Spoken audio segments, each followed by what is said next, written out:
আসসালামু আলাইকুম। সবাই কেমন আছেন? আশা করি সবাই অনেক বেশি ভালো আছেন। আজকে আপনাদের সাথে শেয়ার করব স্পঞ্জ কেক তৈরির রেসিপি।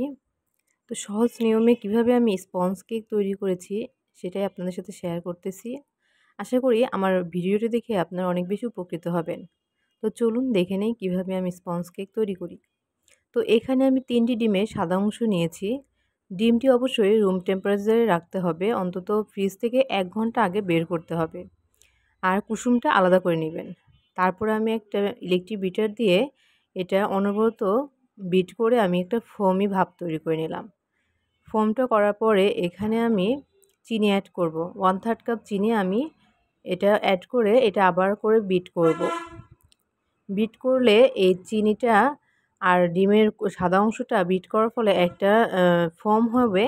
এটা আপনার বাটিটা উল্টালেও ফোমটা পড়বে না, এমন টেক্সচারে চলে আসবে।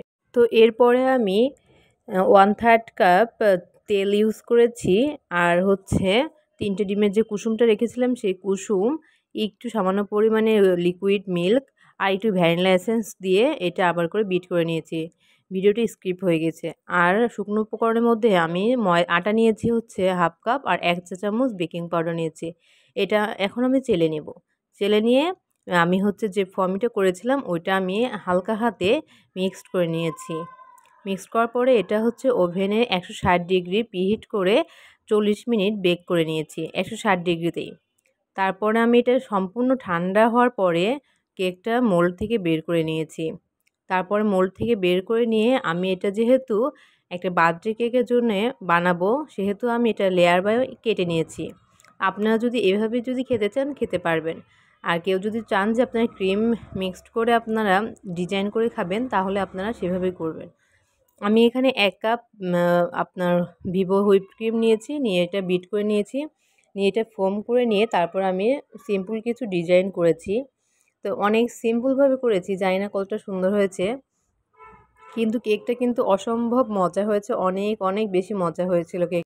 বাজার থেকে বেকারির যে কেকগুলো বা হচ্ছে আপনারা যে বার্থডে কেকগুলো কিনেন ওগুলো মেয়াদ থাকে না, বা অনেক আমি এর আগে ২-৩ বার কিনেছি। তো দেখতাম যে বাজে একটা গন্ধ লাগতো কেকের। আর কেকের পরিমাণটা ওরা অনেক কম দেয়।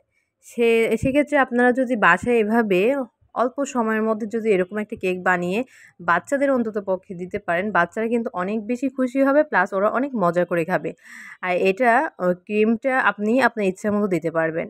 এটা যেহেতু হোমমেড, সেক্ষেত্রে আপনি যদি মনে করেন যে আমি একটু ক্রিমটা কম দিয়ে মানে একটু কম ইউজ করে কেকটা ডেকোরেশন করব, তাও আপনি পারবেন। সেক্ষেত্রে আপনি আপনার ইচ্ছামতো দিতে পারবেন। তো সবাইকে অনেক, অনেক বেশি ধন্যবাদ। আর আমার ভিডিওটি যদি একটু ভালো লেগে থাকে আপনার প্লিজ লাইক, কমেন্ট করে শেয়ার করে আমার পাশে থাকবেন। আর আমার জন্য দোয়া করবেন। সবাই ভালো থাকবেন। আল্লাহ হাফেজ।